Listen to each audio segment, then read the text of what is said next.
everybody, and welcome. You are listening to MFL Total Access here at Terry Babelis' place. This is the third episode. We're super pumped to be here. Terry, how's it going? It's going well, man. How about you? Yeah, no, things are great. It's we just had a really good weekend of football this Saturday. Unfortunately, it was raining, so it's a little tough for the refereeing. But what do you think about that weather? Wow, it was not fun to play in. I'd even argue it was probably better. I'd rather ref in that weather than play in that weather. Yeah. But I don't know if it was the rain or the early morning games, but some guys were just grumpy. It didn't feel like the same vibe as usual. I think I've never seen refs throw as many flags that day. Yeah. I've never seen that many teams argue with the refs that day. I don't know, probably the rain put everyone in a bad mood. Let's hope for some nice sun next Saturday. For sure, no. A lot of times our mood changes because of the rain, the weather, the sun, and stuff. We're used to having it super sunny, like you see back here. But it's tough. Respect those refs. But we got a good vibe going at MFL, so I expect a better week this upcoming week. We had some comments on the sound check of our episode. So for those of you watching us and not listening to us, we got a mic. Hopefully it's better. Let us know if you have any other negative comments. We'll try to improve as much as we can. For sure. No, last week we did our best working with it. Terry and I are trying to talk louder this time so you guys can hear us. But no, we're perfectly installed now, so we should be A-okay and in for a great episode. Also, let's talk about those beloved bold predictions of yours that you want to do so badly. I think I got mine right, didn't I? I forget what you said, actually. I said there will be field lines. Yes, that's true. You got and made a big difference too. I don't know when you were reffing, but it makes it much easier to you see 5 yards away. You put the 7 yards with the rusher bag. Oh my God, do those lines help as a referee and as a player?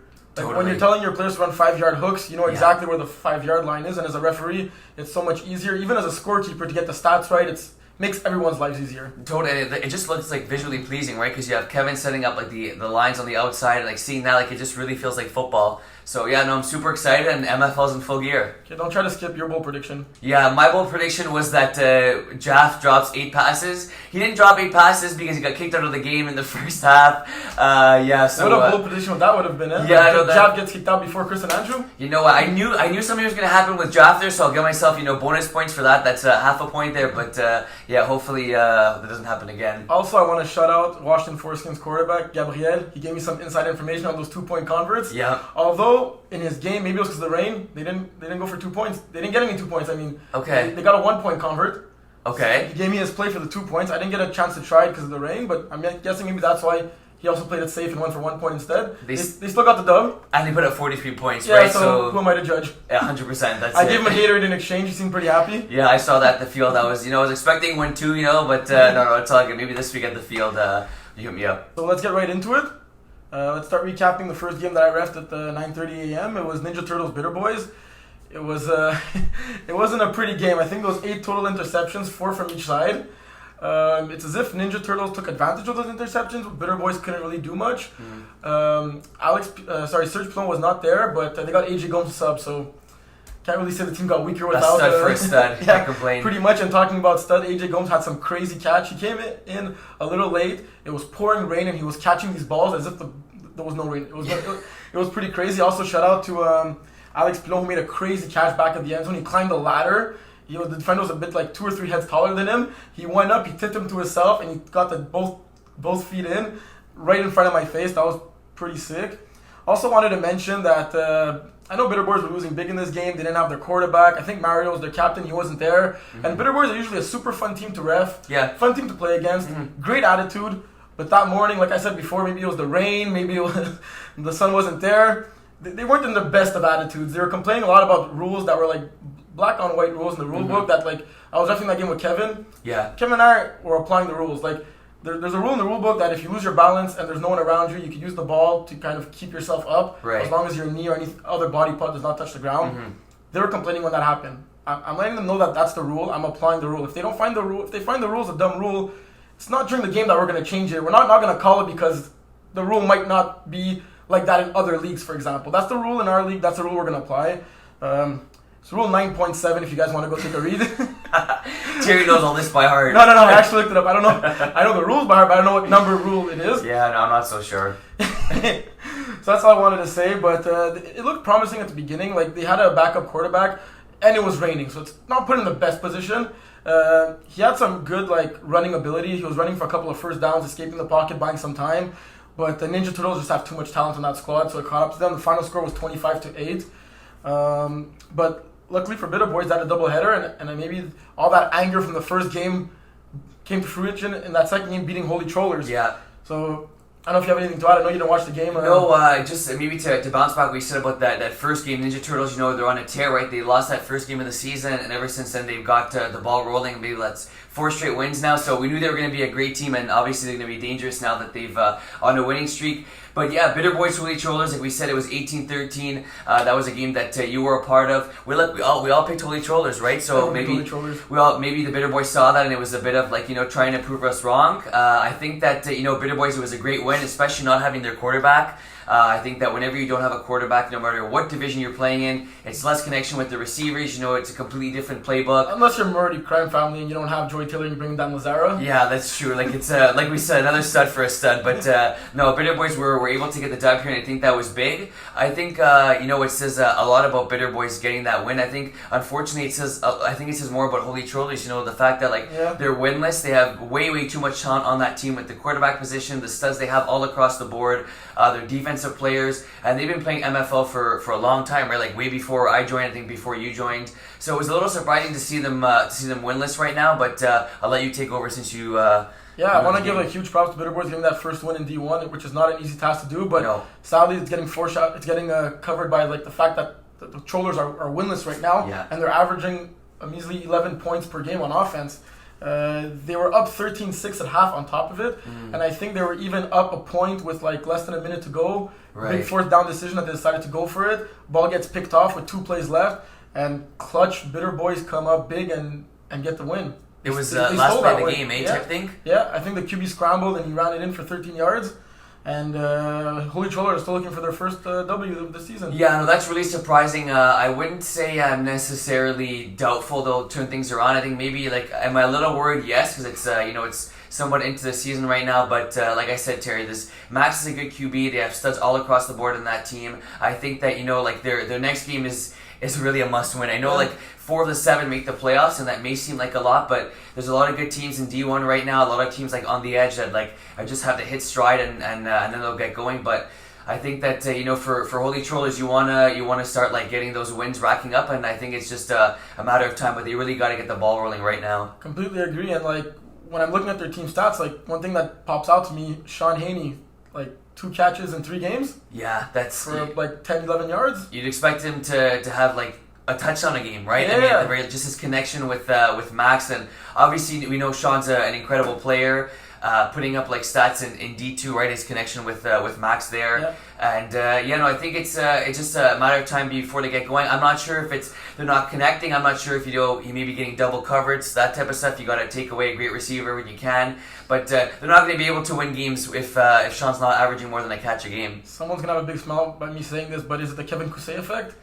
Oh boy, I don't like to. Was he the heart and soul of that team? Look, I think that all kidding aside, we talk about Kevin. He may not have been the most athletic player on that team, but he brings a calming presence to the team. Just his calming. You say Kevin and calm in the same sentence? Okay, he's not a calm guy, but he's able to calm other players down, but not himself. I think not in a calm way. No, not in a calm way. It's completely opposite of calm, but I don't know why I said calm. But no, he's a big part of that team, and like I said, you always need a guy to anchor the team. And right now, it looks like he may be the missing piece that they need, and we'll see what happens later on in the season. Let's move along. Yeah, let's move on. To your please. game. Yeah, our game. Wow, that was a really fun game. 34-31, Centurions over Henchmen. Yeah, Centurions over Henchmen. It looked like it was a blowout. I think they're up 26-0 big. It was at one point. It was 26-7. They scored on their first possession. First play of our drive, they got a pick 6. Shout out to Dagger who quarterbacked for us. Jason Rossi unfortunately was unable to make it for the Henchmen. So Dagger came in, had a tough first half. Balled it in the second half, went for 5 touchdowns, 2 interceptions, a ton of yards, and I really thought that and then we never gave up in this game. But at 26-7 at halftime, I said it's going to be tough.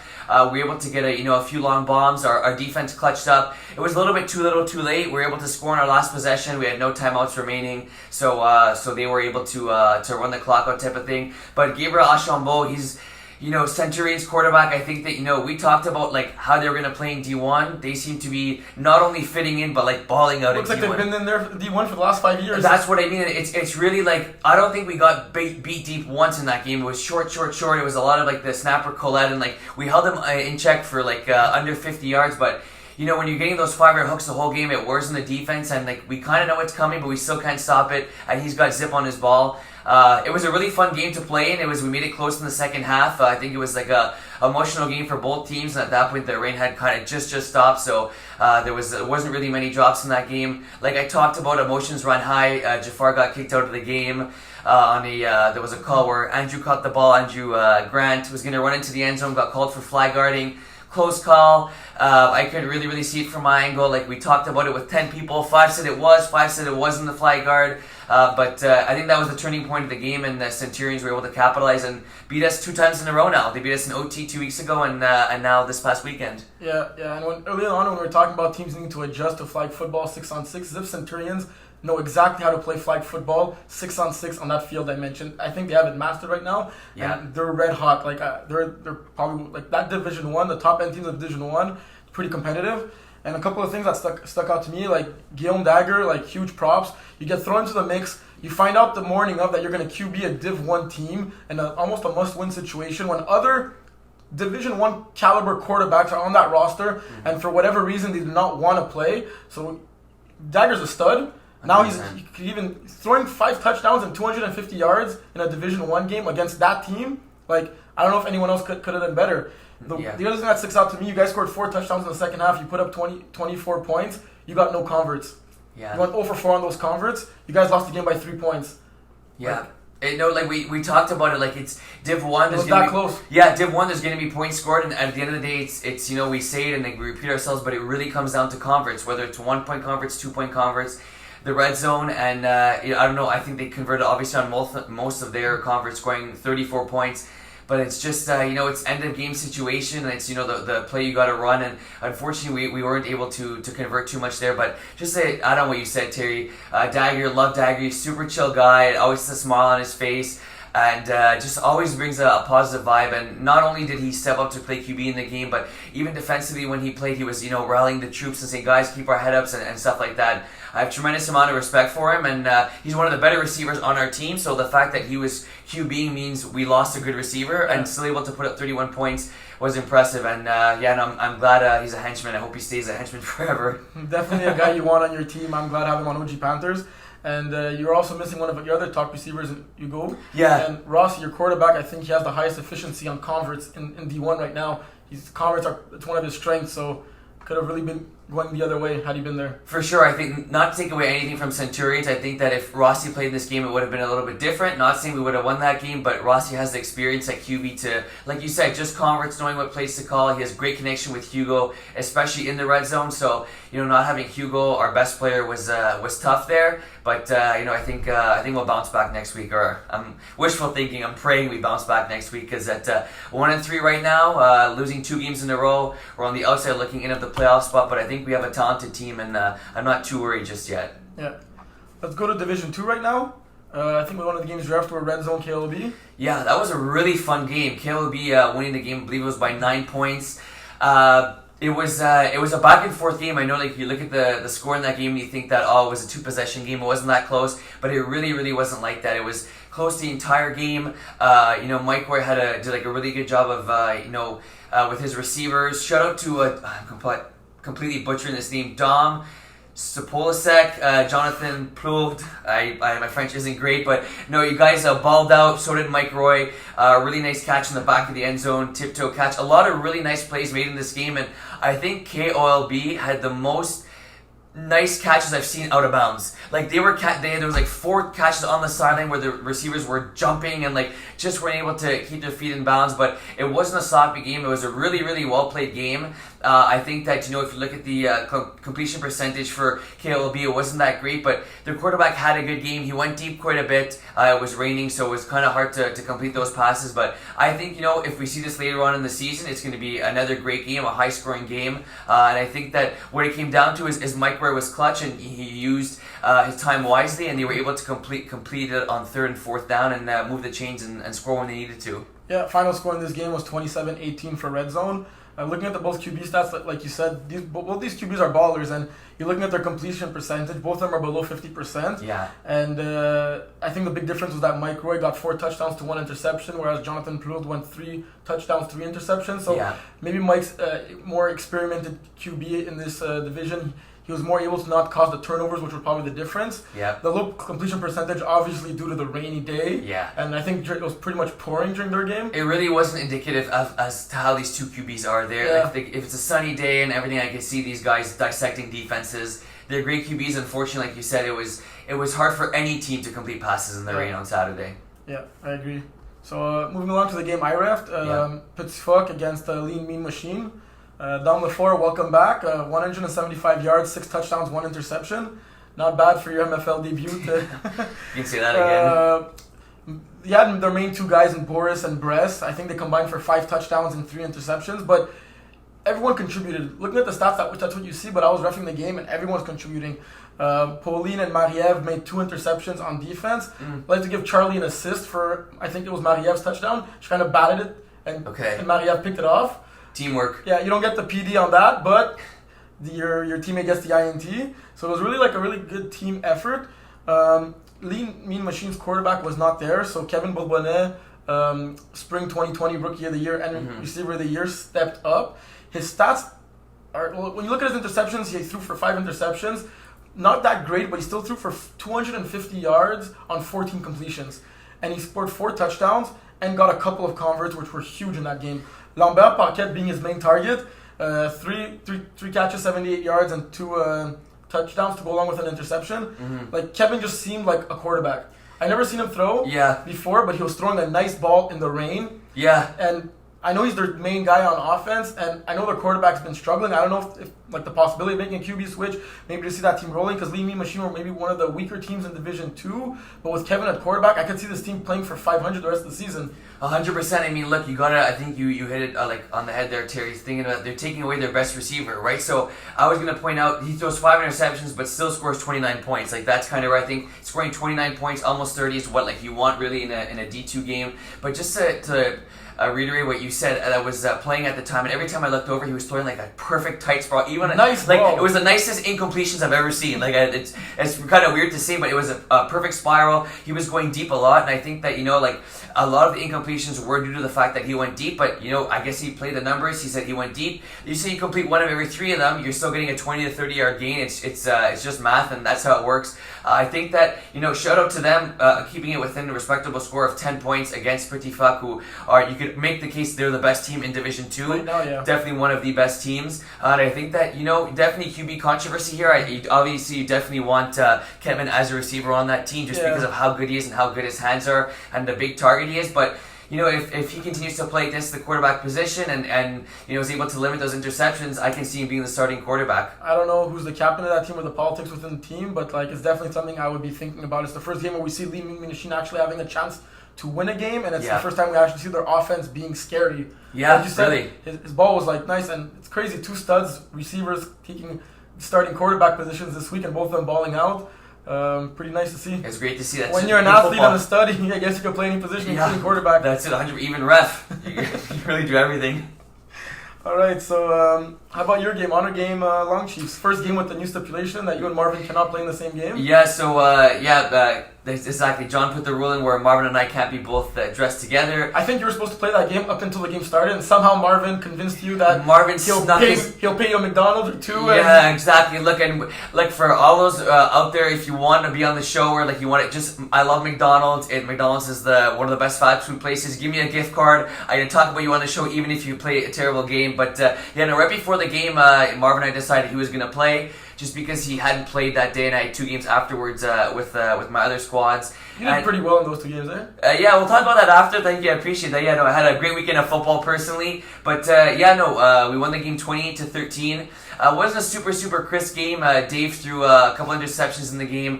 They got a pick 6, but I want to mention Long Chiefs, Long Chefs. I'm not 100% sure how we're saying their name, but one of their players came up to me. I believe his name is Antoine. He said that they're all studying to be phys ed teachers. And they've never played football before. They're not, you can tell they're athletes, but It's really like one of their first times in the league. I think they had a few returning MFL players, but I was surprised to see them, put up a fight. And even their first game of the season, they played against Dynasty, which is a good team, a team that has good chemistry. They put up a close fight in that one. But I think, maybe not this season, but later on, like in the next few years, I see Long Chiefs being a really good team. But, honor game, great game by Laurent. He had like a bunch of catches in that game. 13 catches. I don't know what the record is, but that's probably close to it. I'm aiming for 13 on the season. Yeah, that's I'm gonna take the under on that one. But and Hinsley Adams like literally climbing the ladder on a few of his catches. He's like it's like you're watching. He's like in the air. It's like when is he gonna land? When is he gonna land? Oh, he catches the ball and he lands. It was a good team effort. Defensively, we played well, and it was like I was saying, I was on the side kind of cheerleading in that game, and it was fun. It was good to see. Not a crisp game necessarily, but I'm happy that that honor game was able to get the win. It's funny that you did the recap about honor game and you didn't play. Marvin played in your place and you didn't mention his name once. No, Marvin had a quiet game. Don't force it. It's okay. Yeah, okay. Marvin had a touchdown. He had a quiet game, but look, you can't always put up numbers. I think we're just happy we got the win.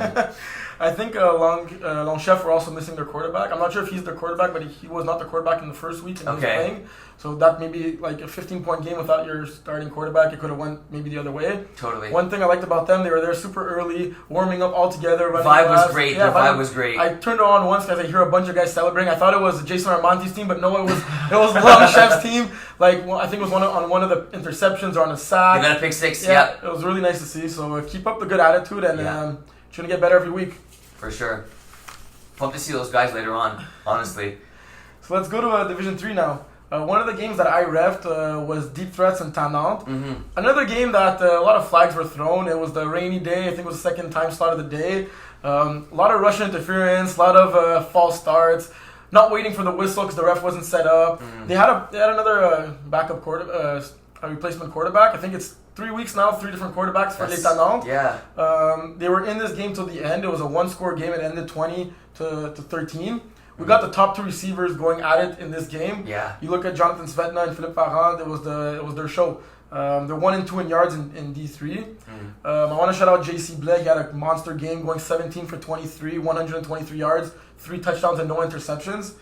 The Tannant QB threw 2 interceptions that were pretty much the difference in that game.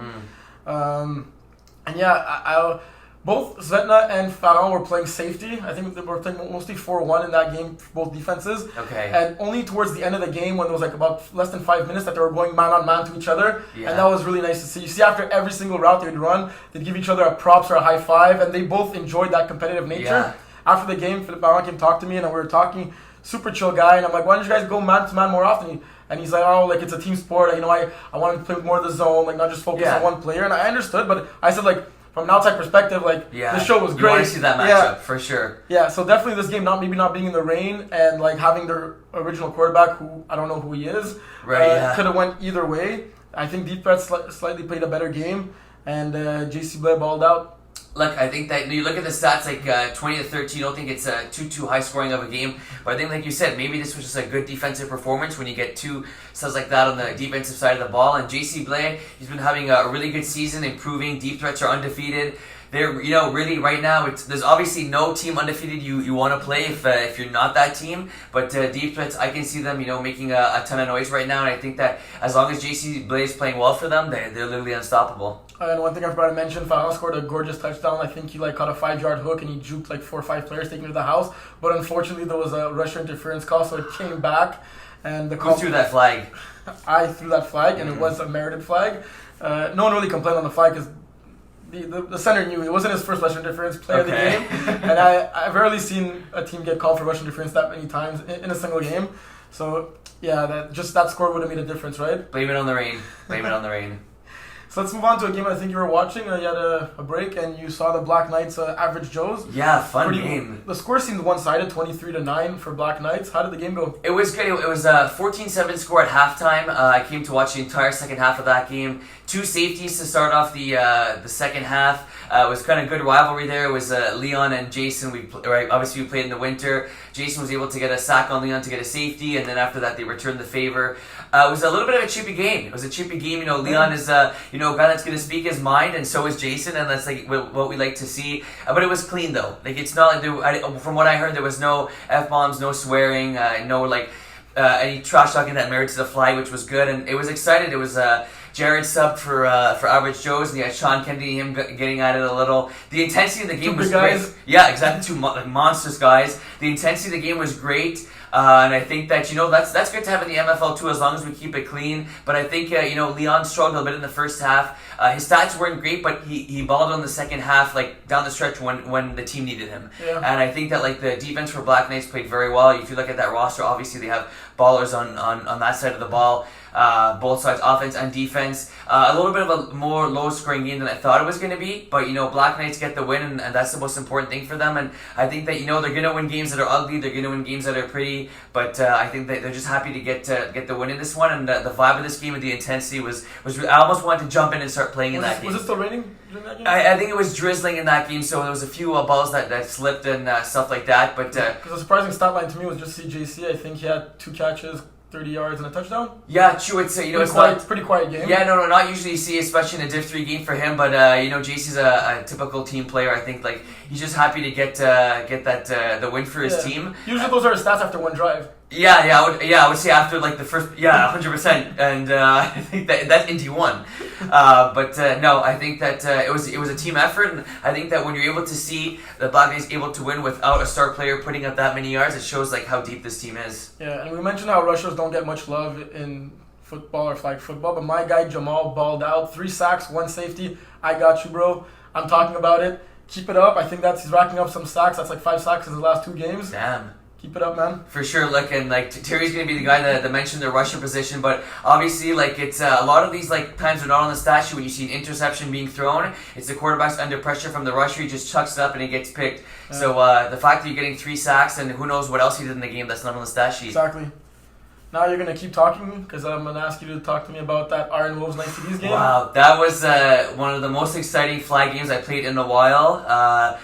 Final score 41-35 Iron Wolves. It was look, we never had the game in the bag, I would say, but there was a time we were winning by 16. I don't think we took our foot off the pedal. I think that Nice CDs have a solid team, and they're a deep team, and I know we talk about Chris, obviously, and Andrew being the 2 most important players on that team. They also have Nico, they have Brian, they have like a lot of players on that team that can play flag football. And your snapper, Roxanne? Yeah, she had a sick. I got an interception in that game, and I was going to return to the house, and she deflagged me, and I was like, what the heck? But no, it was a great game. Really, a lot of highlights in that game. Really tight first half. I think in the second half, that both offenses were kind of scoring, feeling the rhythm. Shout out to Iggy, my boy that I know from outside of flag. I believe he had 3 touchdowns in the game. He was playing with no gloves. John had an incredible game with the Notre Dame football. I think that that kind of helped him with that the clover there. But really, a lot of nice plays made in this game, and I think that it was a really exciting game down to the end. And they had the ball, were able to stop them there near the end of the game. I think this is 2 great teams colliding, and I'm pleasantly surprised right now with Iron Wolves being 3-0. Yeah. And not just because he pays us to say this, but John pretty much balled out in this game. More touchdowns than incompletions. He went 19 for 24, 250 yards, 6 touchdowns, 0 interceptions. I don't know if he has had a better game. All he was missing was a rushing touchdown, I think. See, I don't know if he ran maybe a few times in that game and not really his specialty, but the only thing he could have done more is get a pick 6 on defense. And since you're so humble, I'll also mention, I think it was tie game, you guys were driving, you scored the go-ahead touchdown, mossing your boy Chris. Yeah. How did that feel? That felt freaking good. Really? Chris, I love you, but that felt really good. Did you apologize to him after? Yeah, I said my bad afterwards, and he forgave me. He said next week for Henchman, if he goes QB, he's going to target me a little more. But he won't go QB. No.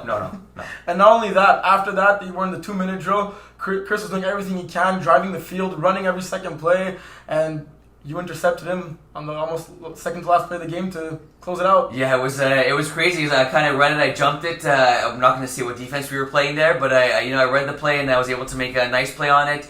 And it was just good. After the play, we were all celebrating and we all got together, and I love the vibe of the Iron Wolves team, honestly, and I think that if we keep it up, we have a tough schedule the next few games. I think as long as we stay together, I think we'll be okay. But I'm really happy we got the win, and I'm even happy that all of you guys picked nice TDs, so it was a little bit of motivation. Yeah, indeed. So let's go to Div 4 now. Yeah. My game, Thunder Buddies against Les Panaches in the rain. Man, that was a hard game for me. I didn't play great. My team was there, but the rain didn't help. There were some drops. I wasn't choosing the right time to run versus not run. You'd think I'd have more of an advantage, given that like we were playing in the rain with my running ability. But I don't know, man. It's as if I got discouraged playing in the rain and I wasn't all there. But huge props to Les Panaches. Felix on the other side, like, balled out. He was throwing balls in the rain that I was like, how the hell can he every time threw like 2 bombs and 45 bombs. I'm like, wow, like that's such a beautiful ball with the rain. Like, props to you. Thomas on defense got 2 huge interceptions. Jeremy Grenier, 4 catches, 59 yards, and 3 touchdowns. He definitely was a difference in that game too. And first L for Thunder Buddies this season, and Les Panaches remain undefeated. It's honestly, look, what a turnout after last year for, Les Panaches, obviously struggling last year. But I didn't really see much of the game. That was the game that I was watching a bit of another game at the time. But I saw 2 plays, and the 2 plays happened to be long bombs by Les Panaches. And it was beautiful throws, like you said, in the rain, which is even more impressive. Les Panaches have a young team, and when you're young and you're athletic and you kind of have like nothing to lose mentality, it's you just go out there and you ball. So I think it's a really good turnaround for them. For you guys, I think that the loss may do you good. It's kind of tough trying to go undefeated there, and having all the pressure that week 1. I think look, you kind of learn from your mistakes there. I didn't see too much of the game, but I know that you talked about it with your teammates. But I think it was this point, it's just a battle of 2 great teams playing against each other, and someone had to win and someone had to lose. Yeah, like you said, Panache a great young team, but they also got that veteran leadership with Martin and Thomas on that team. Yeah. They have a lot of experience in football and flag football, so it's a great mix. And right now, they're looking like the team to beat. Yeah, I'd second that for sure. I think it's going to be interesting to see. We'll check their schedule later on. I think they have a few tough games, but I can see them rolling the table. Yeah. Another game that I think you got to see, pretty one-sided, the Flamingos against Improbable. Yeah, that was a 9:30 game. The first game I was reffing. I was reffing that game with Gabe, and it was 51-6. I'll talk about first Les Improbables. The vibe of that team is great, and unfortunately, were they drinking beer before the game? No, I think because it was 9:30. If the game was at 11, they probably would have been. I think that 9:30 is a little early to be drinking, but no, they have great team spirit, and they do have like a lot of good players on that team, and unfortunately they haven't been able to figure it out yet. We'll see what they do at the quarterback position. But you look at this game and you see like, okay, they're completely outmatched. The Flamingos are a better team than Les Improbables, but I think that like this is a time where Les Improbables can kind of use. Think about what they made. Think about the mistakes they made. They just seem to maybe a little they were laughing and stuff like that, which is great, and the vibe was good. I think that maybe in a more tighter game they would have been a little bit more serious. But honestly, I love the vibe, and I think they have great athletes on that team. And just like it's fun. It was fun to ref that game for the Flamingos. This team is really fun. Every time I ref this game or I see them, they're yelling, screaming. One of their players was saying, "Oh, what a beautiful day!" and it was like pouring and it was like lightning and I was like drenched. But they're a really good team. Flamingos, putting up an incredible 51 points. And it was like you think like, okay, offensively they played well. Offensively they played fairly good, but they got 2 pick sixes in this game.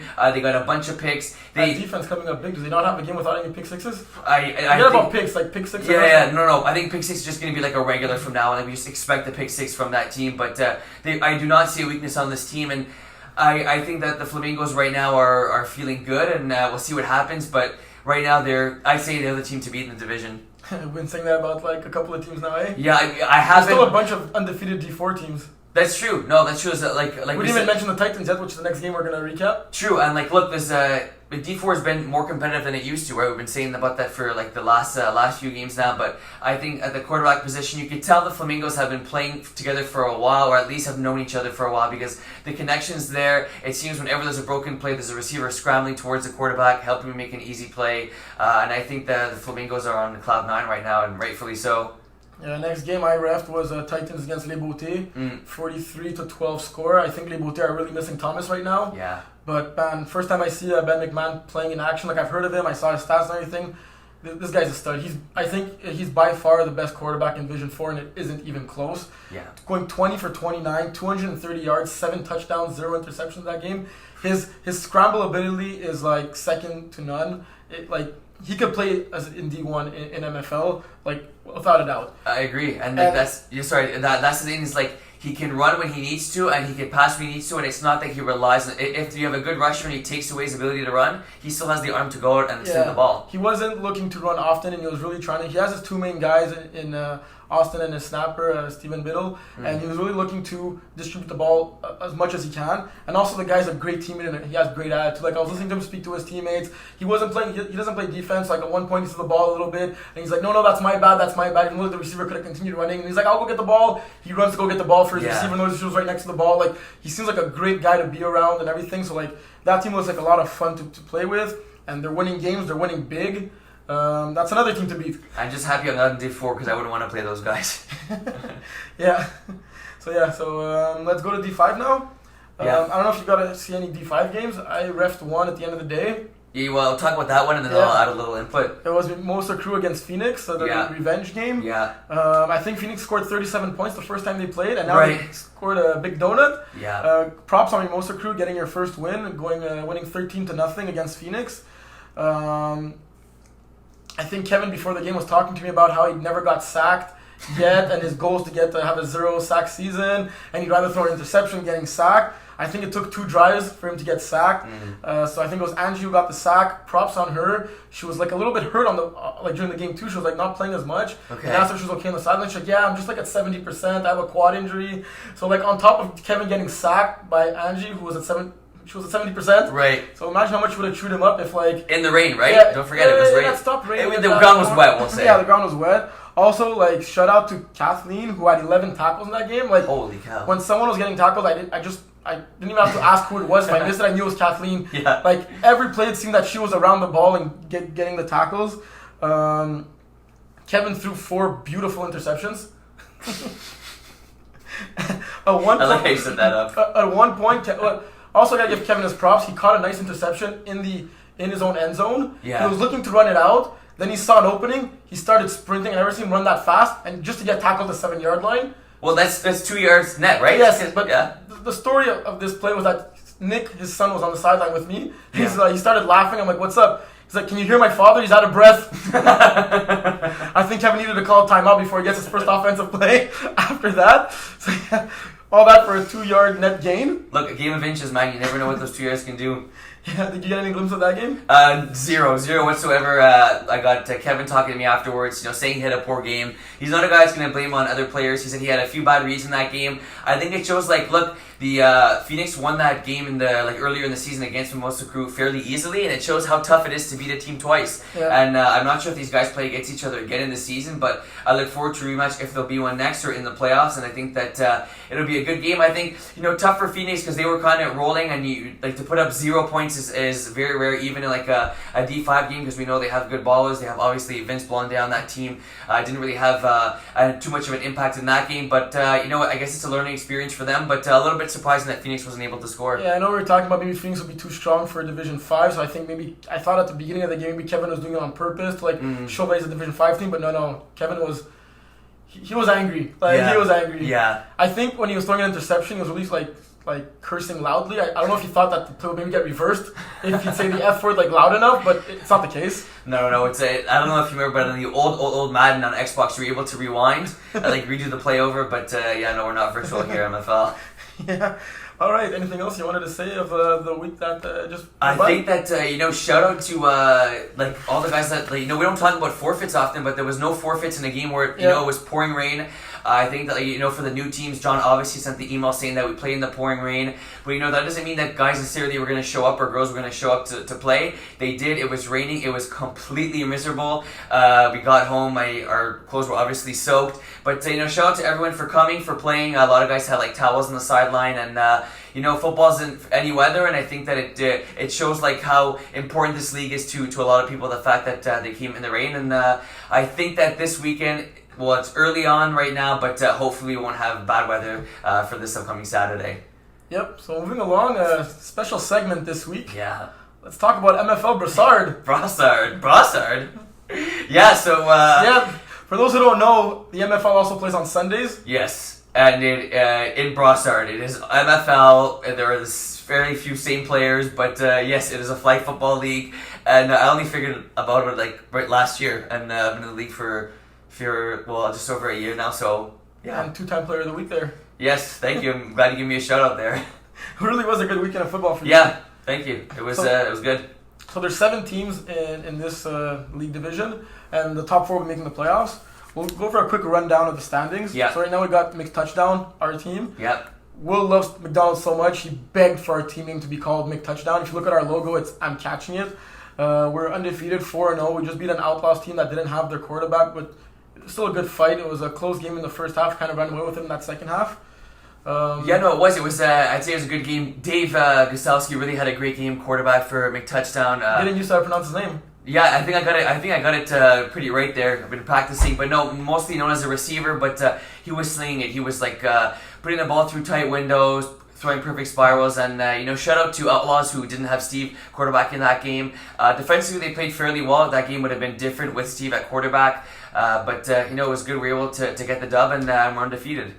Yeah, so moving along, another team that's also undefeated and who we will be playing next week is Bread and Circuses. Yeah, they look good. I mean, I see them play and they go deep quite often, and they seem to have a bunch of athletes on that squad. A bunch of athletes, great quarterback, great arm. Yeah, look forward to playing them. Should be a really good game. I don't think they played one of the top teams of the division yet on their schedule, so it's going to be like the first big test for them. Yeah. And it's going to be a fun game to play. Then we got Outlaws 2-1, the defending champs of that Brossard Division 2. That's the thing, and we know, obviously they lost the game against us, but Steve wasn't playing. I'm really not worried about that team. They're gonna make the playoffs. A bunch of ballers, but shout out to Miles. Miles really I was balled out in that game. He did. He seems to be balling out every game he's playing. For the snapper, he had the last touchdown of the game, a nice 2-point convert. He just really has hands of gold. And he's a snapper who get 100 yards every game. 100%, and not just because he's being targeted the whole game, but because he can catch the ball and he's quick for a snapper, and a guy that's as tall as him. But really great hands, will never drop a ball, and I think he's really the star of that team. Then we got the Jackrabbits, who are also 2-1. Yeah. That was, we played them the last week, and it was a really, really tight game. That's a great team with, a bunch of great players. Obviously, John the Commish is a quarterback of that team. And, they got studs all across the board. You got JC, you got Nick Blais. David St. Jean. Right, yeah, exactly. He had a couple nice catches in this week's past game on Sunday. They're able to get the win at 2-1 right now. I think that they finished the season fairly good, definitely with a winning record. And I think that they're going to be a good team. And come playoff time, no one's going to want to play them. The only concern I got with that team is John's arm, man. You got to start running the ball more, John. You can't be throwing... When you're throwing all day on Saturday and then coming in on Sunday to throw, I see you stretching that arm and playing with it during your game. It looks like you're playing hurt. Save your arm for Iron Wolves. Save your arm. Sunday's great and everything, but let's keep Iron Wolves. I'll give you the Thunder Buddies playbook so you can run the ball more. Everybody go deep, John, you run. Then we got Rusty Trombones, who are 1-3, but they played Outlaws, Bread and Circuses, and Jackrabbits. So they had a really hard schedule. Yeah. And they had a really close game this past weekend against the Jackrabbits. Yeah, that was. We were watching that game. That was before our game. I didn't think it was going to be that close. There was a nice catch made. His name is slipping my mind. Receiver near the end of the first half and the end of the game was able to get up there, caught it over two people. Two people. One of the two were JC. That's it. I think JC and sorry to throw Nick Blais also. I'm pretty sure was the second guy. Sorry, Nick. I know you can take it, but no. Honestly, it was. I didn't see the catch. I just heard the reaction, and I came over and what? Nick, this guy made a crazy catch. So they have athletes on that team, and as they said, 1-3 right now. I don't think their record says how good they are. I think they're a good team, and they'll figure it out. But playing a game like that against the Jackrabbits, it was a really good game, and both teams made great plays. Next, we got my favorite team, 28-3. Yeah, they would be my favorite team, except for the fact that all of them are Patriots Not fans. all. Some are Chiefs. Are they? Yeah. Okay, well, I refuse to talk about Patriots just find fans. it really funny, the 28-3 debacle of the Falcons. Yeah, no. All kidding aside, these guys are really great guys. Except for the fact that they stole a few of our Gatorades. We're only doing this segment for you guys. Yeah. So if you're not listening, then this is literally for naught. But bring the beers next Sunday. Yes, and Gatorade too, if because you stole a few of ours. But no, that's all good. We like sharing. No, super chill guys. Obviously, they make it really fun to come on Sundays and to. Whether it's pouring or we're getting burnt because we didn't put sunscreen, it's always good to see those guys. And even before I played in Brossard, you told me they were a great group of guys and they love the game. They always bring beers for everyone. I think they're what the MFL is about. 100%, totally. And I think that in terms of their play, unfortunately for them, they're 0-3. I think it's going to be tough. Not sure if they're going to be able to make the playoffs this season. They have a few studs on the team. I think they just got to get a few things cleaned up, maybe be a little bit more organized. Let's be honest, more than just a few things. Yeah, more than just a few things. We say that because we know they can take them. I think number one is change your name because no one likes the Patriots, and maybe you're going to start winning games after that. So let's move along. The last team, Shake and Bake, who are 0-4, had a very rough beginning of the season, but they seem to have great attitude. Yeah. I think it's a team of somewhat free agents, some friends on that team. learning the game, brand new team. Keep it up, guys. Like, just keep doing simple plays. You'll start like scoring points at one point. Yeah, look, I mean, it's tough. I mean, you look at like the point differentials a lot. You look at that. It's like it's tough to see. But we played them in our first game of the season, and you can tell like they don't have things figured out, unfortunately, but they have players. Brad Demers, I'm hoping I'm pronouncing that correctly. My teammate on Honor Game, super chill guy. The game against us, he had like six catches and 4 of them were ridiculous ones. I believe he's like in the leaderboard for yards in the division. So if you're able to get him going, he could piggyback off him and get a few wins. I think it's going to be tough for them this season. Unfortunately, I don't really see them making the playoffs, but I think that they could build around this squad, maybe practicing in the summer or a bit in their off time there. But like I said, Brad is a really a good player on this team and a player that's going to be talked about around the league.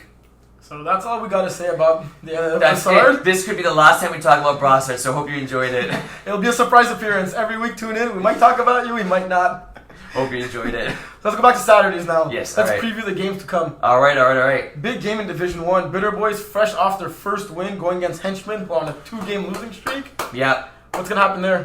I don't like saying we're going to win, but I think it's going to be a good game. If you clap your hands one more time, you might get the win. No, we'll see what happens in that game. I think it's going to be maybe a low-scoring game at first. I see offenses pulling together in the second half. I'm not going to pick us to win because I don't really like doing that, but I think it'll be a close game, and I think it'll be a one-possession game. I'm excited to see this game. Both of these teams have one win. I think it's going to be like instrumental who could get that second win and fight for that 4th playoff spot. It's going to be huge. Right now, you guys are both on the outside looking in. Yeah. Definitely. I think, sorry to cut you off, Rossi wasn't there for last game, should be back for this one. Is Hugo going to be back? Yeah, Hugo's going to be back, and we had a bye, so think about it, they haven't played in 2 weeks. I know they're going to be super eager to get there. Super rusty? No, we're not rusty. Henchmen don't get rusty. We're born ready, and we'll see what happens in the game. Should be a good one. A bunch of good D2 games to preview, but let's go with Dynasty and Red Zone. Yeah, that one, we'll give our picks later on. I went back and forth on that one. I think that's going to be another tight game. I think you got 2 good quarterbacks in that game. Dynasty, when I think about Dynasty, I think about the chemistry they have. And also a team that never gives up. Right. This past weekend against Outlaws, they came up to 1 play short of tying or taking the lead on that game. Yeah, I think they were down by 8, and there was a catch in the back of the end zone that it was called out. It was a really close call. But no, and Outlaws obviously a great team, maybe like one of the better teams in D2 for sure. I think you're right. They have great attitude. They don't give up, and you can just tell the quarterback has a repertoire with his receivers, with his snapper. I think this is going to be a good game in this one. I think it's going to come down to each quarterback, and I think the first mistake made in this game, first interception thrown, I think the other team capitalizes and they win that game. Yeah. And Red Zone looks like they're rolling now. Like I said, on last episode, I was happy that OG Panthers played them in week 1. Yeah. Because now Mike Roy, after coming off that 4-touchdown, 1-interception performance, he got used to his new players, and they're gonna be a scary team. For sure. Think you wanted to go over OG Panthers KLB? Yeah. Oh, and this is another game I went back and forth on this one. We'll save our pick to the end. This is, I think, a big game for both teams. You guys are 1-1 right now. KLB is 0-2, surprisingly. Both these teams are better than the record says. I know 1-1. Yeah, no, you're welcome. I'm just saying the truth there, and I think that a bunch of athletes across the board. I think this is going to be a great game. I think it's going to be come down to who's able to start off and who's able to kind of get that first score. I see momentum playing a big role in this game, and you guys are going to get your quarterback right. Charles back for this game, so tough first game for him. We'll see how he bounces back in this one. I see this being another really good game, but I'm going to save my pick for later on. I'll save my thoughts for on the field. Sounds good. Also, Division 3 had 7 games on the board this coming Saturday. Yeah. One game that I have circled, Mustard Tigers, Nice TDs, combined for, I think, 0-5 record. That's crazy shocking. to think that these 2 teams are winless right now. Shocking. You think at this point they would each have at least a win or 2. They have played tough competition. Call a spade a spade. They had tough competition. Although when you're as good as these guys are, you expect to win some of those tough games. This is a must-win for both teams. It's crazy to think that Mustard Tigers are either going to be 0-4 or Nice TDs are either going to be 0-3. Yeah, 100%, exactly. Obviously, someone's got to win. No ties, MFL. I'm really going to say, all I'm saying about this game is it really is a must-win for both teams. Yeah, and then Les Tannantes, off that first L, going against the red-hot Iron Wolves. Yeah, this is going to be a fun game. Not looking forward to playing Les Tannantes because I know they're, because they're a great team, so it's going to be a tough game. But, great athletes on both teams, obviously. I think that going to be interesting to see who quarterbacks for Les Tannantes. 3 weeks, 3 different quarterbacks for them. Obviously, they have studs all across the board in that game. I think it's going to be a high-scoring game. I think it'll be a good game. It looks like right now we should have somewhat of a full roster for the Iron Wolves. Yeah, no, I'm really excited for this game. It's a 5 o'clock game, so save the best for last. Did you guys find that 8th Or it's 3:30, I think it's 2:30, my bad. Did you guys find that 8th player? Did you fill in that second safety spot? We may have. We got Carly Murray to sub for us. He may be playing a few games for us, but we're going to keep it on the down low and keep that on the hush-hush. Can John Evans ball out a second game in a row? He could ball out every day of the week, even throwing with his left hand. I would not take you up. I mean, I would take you up on that bet. I would not want to see John throwing. Don't bet against John Evans, baby. Don't bet against the commish. How about his left hand? Well, yeah, no, I would bet against his left hand. I mean, when he just tucks it in and keeps running every second play. Yeah, he's taking out the right or left hand. It's true, and like where the receiver's like, "Hey John, why aren't you throwing?" Like we're running routes, and he's just running the ball. But no, he has that a little bit of that. I think he went from 2 yards to carry to 3, which is it's speeding bullet for John Evans. Yeah. So let's move along to D4. Yeah. Raw sauce, les panaches. Both teams undefeated. Big D4 matchup. I think we talked about Les Panaches and we talked about the fact that they have athletes and they have young stars. So does Raw Sauce. I think it's rare we were able to get an undefeated game with both teams undefeated. I think that you could have scripted a better game. I think if we were like filming the games of the week, I think this would be the one in like really the whole league that we'd be filming. Great game. I also see this one being a close one. This was my toughest game to pick. We'll save our picks for afterwards, but you've already said we save our picks for afterwards. Yes, 100 times. I don't think sorry. I've said 6 or 7. Okay, you're right. But I'll save our picks for afterwards. And I think this is this is going to be a good game. It's going to come down to the QB position in this game. I think it's going to be another one. QB position? Yeah, it's coming down to the quarterbacks. It's going to come down to the quarterbacks to how each of them plays. I think it's going to be maybe short in the beginning, and then defenses are going to creep up. We know both these quarterbacks can throw the long ball. I think it's going to basically depend on how they're able to convert. And red zone. We talk about red zone. We talk about converts. In a game where you got 2 undefeated teams, I think it comes down to converts. It comes down to plays you're most comfortable with, and we're going to see what happens in this one. I agree. And then airborne serial killers. Airborne coming off a bye week, and before that week they had that tough loss to les Improbables. They're really close to winning that game. And serial killers, since losing that week 1 game Thunder Buddies, like I said, they've been balling out, man. Yeah, the serial killers look really good. We said, I ref their first game, and we could tell right off the bat, Terry, they had a bunch of athletes. Pretty cool story. They I don't know how they found me, but they followed me on Instagram. I followed them back, and it's cool. They got like a little editing thing going. They got comments. They got post game celebrations. So it's really. I don't really know them too. Any videos of that first game on there? Not the first game, no, because they lost that one. But no, they'll be out for revenge. But no, it's really cool. They really seem to be taking flag seriously, and it's really cool to follow them. And they got a good account going there, and they have a good squad, young guys, and I think that should be a good game. I think Improbables are going to be heavy underdogs going into this one, so if they're able to keep it close, good on them. Maybe they could give our podcast a little shout out on the Instagram account. Yeah, true that. I don't know your Instagram name, but you guys already know mine, and give me all the love. I think it's Serial Killers MFL. Yeah, I think so. Don't act as if you didn't know. This guy thinks it's too cool. And not many games in D5, but one that I'm looking forward to see. Gold Rush against Los Politos. Travis last week rushed 7 times for 128 yards and 2 touchdowns. Holy. When I mentioned that D5, I have all my records. I think he's actually out to destroy them. Because that was a crazy game on the run. And Los Politos, beautiful jerseys. That bright yellow, I love it. So that's one game. Samuel Germain keeps balling out. I think he had another interception again, another touchdown. Threw a couple of nice balls. So this is one game I'm eager to see. For sure, I think that if they're going to win this game, I think Samuel Jean is going to have to ball out again. Los Politos, I believe they're winless, which is a little surprising to see with that squad. I think that maybe they're going to come this game and win at the upset. I'm not sure what time this game is. I'm going to try and catch a bit of that game. Hopefully, I'm roughing that one because that should be a good one. All right, so what are we going to do now? Games of the week. You mean our game picks? Game picks, yeah, game picks. So we got Bitter Boys Henchmen. You can't pick that game. I'm going with Henchmen. I don't see you guys losing 3 in a row. I know Bitter Boys got their first win. I really think it's going to be a close game. I see this game being won on converts, back and forth game, whether GS is back or with the quarterback they had. Hopefully, no one gets thrown out of this game. I would take the opposite of that. Yeah? I say at least one guy's going to get thrown out. So what's the over-under of players getting thrown out? Half a player. Oh, yeah. Yeah, half a player. I take the over. All right. Ninja Turtles, Holy Trollers. Yeah, that's going to be a good one. Trollers are obviously need that first win. Ninja Turtles are on a high, and I think that I'm going to take the Trollers to lose this game, just because I think that the Turtles right now are the better team. We'll see what happens later on in the season, but I'm going with the Turtles. I can't see the Ninja Turtles losing this game. Whether the Pilons are there, AJ Dome shows up, they just got ballers all across the field, man. So like I got Ninja Turtles winning this one. Yeah. Henchman, you got a double header. Yeah. Moretti versus Moretti Crime Family. Yeah. Really good guys on that team, on Moretti Crime. Really good players, obviously.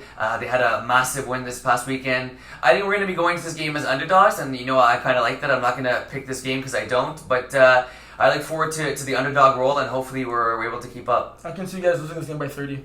So I got Moretti Crime Family. Alicia won this weekend. I like the motivation, baby. It's more than the last 2-3 weeks that you guys won. That's okay, Terry. So we got Dynasty and Red Zone.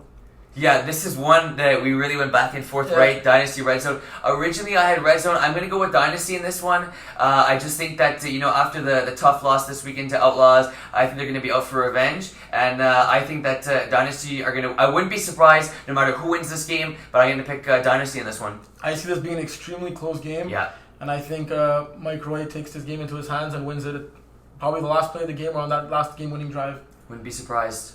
Joey's Haters, Lean Mean Machines.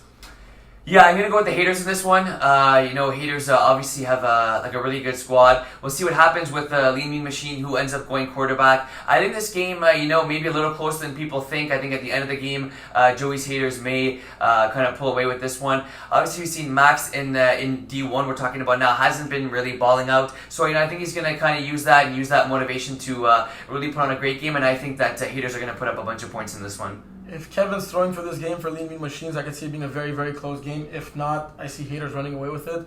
Regardless, I'm going with Joyce Haters because of that uncertainty at quarterback. Then we got Les Petits Phoques against Long Chef. Yeah, I'm going to go with Les Petits Phoques in this one. I think that they're obviously a very talented team. Got really studs across the board. Having Dom LaFleur back for these guys is huge. They have a great defense. They have a great offense. Long Chefs, look, they're a team that's kind of figuring out the game of flag football. I think this may be a bit of a tougher matchup for them. They may keep it close, but I see this game being 2-3 possessions by I can actually see this game being closer than most people think. I got Petits Phoques winning it, but I could see it being a good fight. Wouldn't be surprised. Then we got OG Panthers against KOLB. Yeah, so obviously you're not picking this one. I'm going KOLB in this one just because I think they're too good to be 0-3. I think if both teams were 2-0, I may pick you guys in this one. I just don't see KOLB going 0-3. They have way too much talent, great QB, bunch of ballers all across the field for them, and you can tell they really know their flag. I don't know if they played flag before in whether it's during the park and stuff like that, or in MFL previously, but you can tell they know the game, and I think that KOB is going to win this one. MFL for a little while now. There you go. I'll use your favorite line now, so thanks for the extra motivation. That's all I'll have to say for this. Then we got Mustard Tigers, Nice TDs. Wow, whoever thought this late in the season it would have been 2 winless teams? I don't know, man. This is another game I went back and forth in this one. I think that after the tough game Nice TDs had against us, they're going to get the ball rolling on this one. I see Andrew having a big game. Nico as well. Nico had a really solid game against us with Nice TDs. Mustard Tigers, they have the talent to keep up with this Nice TDs offense. I'm just worried it's going to depend how they're able to do at the offensive side of the ball. We see that Brian's not having the best season right now. I think that this could be a game where he's able to pick up his socks and kind of rebound. I just think this is a tough game for them to have at the point of the season being winless. I see Nice TDs winning this game. I really like Mustard Tigers, but they've disappointed me more than once this season by me picking them, and I'm taking these picks very seriously. Also, I'm picking Nice TDs because I don't mind myself being wrong on picking them. I won't be that upset, so I got Nice TDs winning this one. Then we got Big Boys against Les Tannants. Les Tannants coming off that first tight loss against Deep Threats. Yeah, I see Les Tannants winning this one. I think that, they obviously had a tough game last game against Deep Threats. We all picked Les Tannants to win that game, so I don't think there's a chance these guys lose back-to-back games.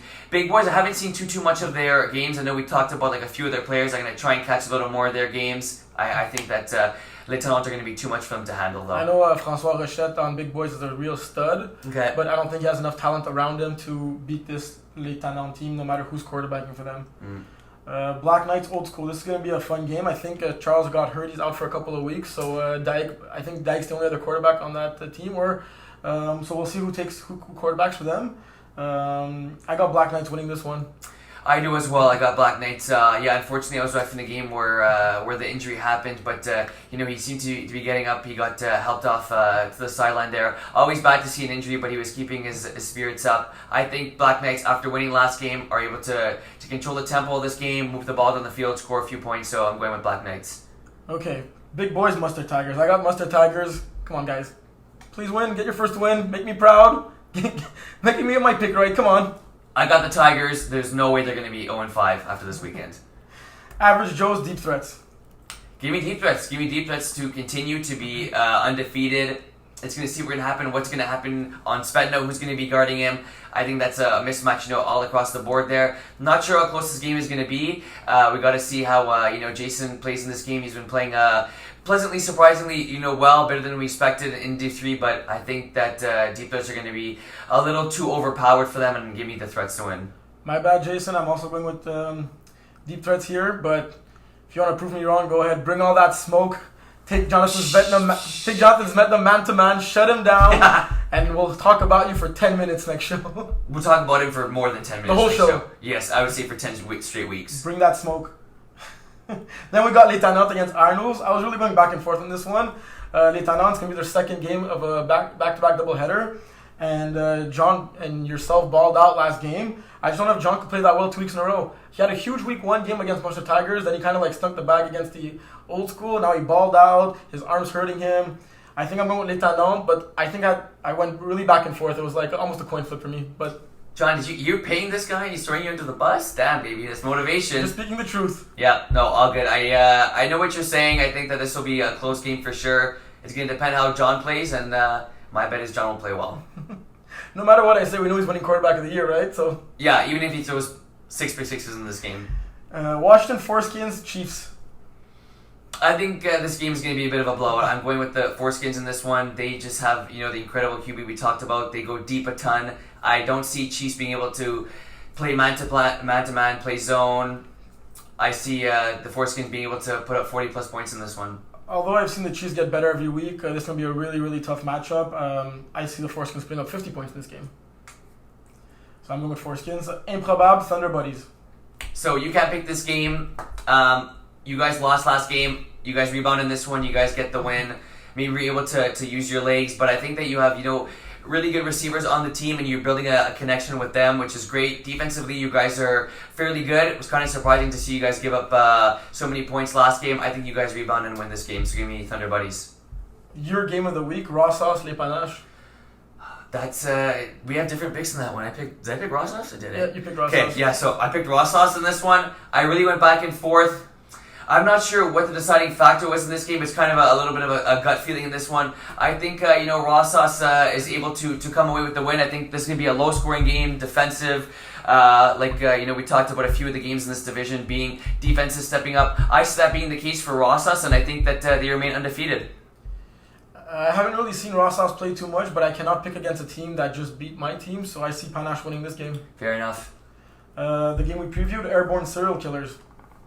Look, give me Serial Killers to win again. Give me their third straight win. They, like we talked about, they have ballers. Their quarterback position is they're getting better, and they seem to be a lot more organized than when they played against you week 1 than when I ref them. Like I said, they got the Instagram account rolling. They got their fans. Don't want to disappoint their fans. Give me Serial Killers to win this game by 2 possessions. What's the over/under on the number of videos they post? I'm gonna on this game alone 3.5. All right. Flamingos, Sneaky Snakes. Flamingos. They're too good. I can't see Flamingos losing this game. Sorry, Marilu. Wolfpack Titans. Unfortunately, I see this one being a one-sided game. I think the Titans win this game. Ben McMahon balls out, and I think they're able to put up 50-plus points in this one. I don't know. He's going to throw 10 touchdowns in this game? Maybe 9. I also got the Titans this game. Now D5, Gold Rush, Los Politos. Good game. Los Politos, like we talked about, Samuel Jeannet has been great for this team. I just think Gold Rush has too much talent. If they're gonna be slowed down in this game, it's gonna have to be with their rushing ability. They have a fairly decent rusher, and like we talked about with Jeannet, maybe undercutting a few passes, kind of getting those picks. Unfortunately for them, I think Gold Rush is just a little too strong, so give me Gold Rush in this one. I agree with what you said. I could see Travis running all over Los Politos once again. I got Gold Rush in this game. Mimosa Crew fresh off their first victory going against the veteran Spin Doctors. Yeah, give me Spin Doctors. I was happy they won last week. I was the only guy that picked them. They were able to win. Didn't see too much of that game. I know that it was a close game that they played in. They got a few good players on that team, learning the game of flag. But also, like, for guys that have been fairly new, have picked it up fairly quickly. I think this is going to be a close game. Give me Spin Doctors to win this game by 1 point. I got Spin Doctors winning this game by 3 points. Okay, I like it. And the last game, the last calls against Phoenix. Yeah, give me Phoenix. I can't see Kevin having another bad game in this one. I guess I'm having 10 bad games. Yeah, me too. I was saying that to be polite because I like Kevin, but I think Phoenix is gonna win this game. You like Kevin? Yeah, I like Kevin. You like Kevin's beard? No, it is atrocious. If it is there by next week, I'm coming with my scissors and choop choop choop. But yeah, give me Phoenix to win this game and give me Nick Kusei to have 2 receiving touchdowns. I can already say that will not happen. Nick Kusei will not be there next week. Shoot, he's on vacation. He's on vacation. Well, Nick, if you manage to get 2 touchdowns while not being there, you're a freaking baller, bro. I have a severe problem with recency bias. I watched firsthand Phoenix score 0 points. So when you guys disappoint me like that, I cannot pick you the next week. I'm going with the last calls. They lost a tight game against Spin Doctors, 21-19 last week. Game. So I got the last calls, and hopefully Phoenix will maybe score a touchdown in this game. I think they will. Give me Phoenix to win. And who would think they're missing their star receiver? And I'm not talking about Vince Blondet. I'm talking about Nick Kusei. It's credible, man. We just Nick was like a little baby last year. All of a sudden, he's all grown up. Give me Kevin to have a rushing touchdown in this one. Oh yeah. Yeah, I think so. His only touchdown of the game. Yeah, it'll be a 6-yard touchdown because it was just outside the red zone. I can't see him running for more than 6 yards. And then he calls a timeout to catch his breath before the convert. And then he still gets a QB to do the convert for him. All right, so let's go with your favorite segment. Bold predictions. All right. I'll start. Yeah, you start. Okay, so we know the Trollers have a tough game against Ninja Turtles this week. We know they've been averaging 13 points a game, never scored more than 14 after 3 weeks. I got the Trollers scoring 30 points in this one. Still losing the game, but they're going to score 30 points. All right, so, I mean, a good and a bad. You get the bold prediction, but you lose the game. My bold prediction is also about the Trollers, and we did not talk about this before. I see JC having a big game in this one. Give me JC to have 100 receiving yards, 3+ touchdowns, but give me the Ninja Turtles to win as well. My other bold prediction, I don't know if it's possible. I got the Flamboyant Flamingos being even more rowdy than they were last game. That's going to be hard to beat. 100%. I just hope I'm reffing that game. John, I'll ref that game for free, so put me on the Flamboyant Flamingos. Alright folks, that's it for this week. Thank you for listening. The weather promises not to be as bad this upcoming week. Hope you enjoyed the show. Keep balling out there and say hi to us at the field. Let's hope for some better weather. See you guys on Saturday.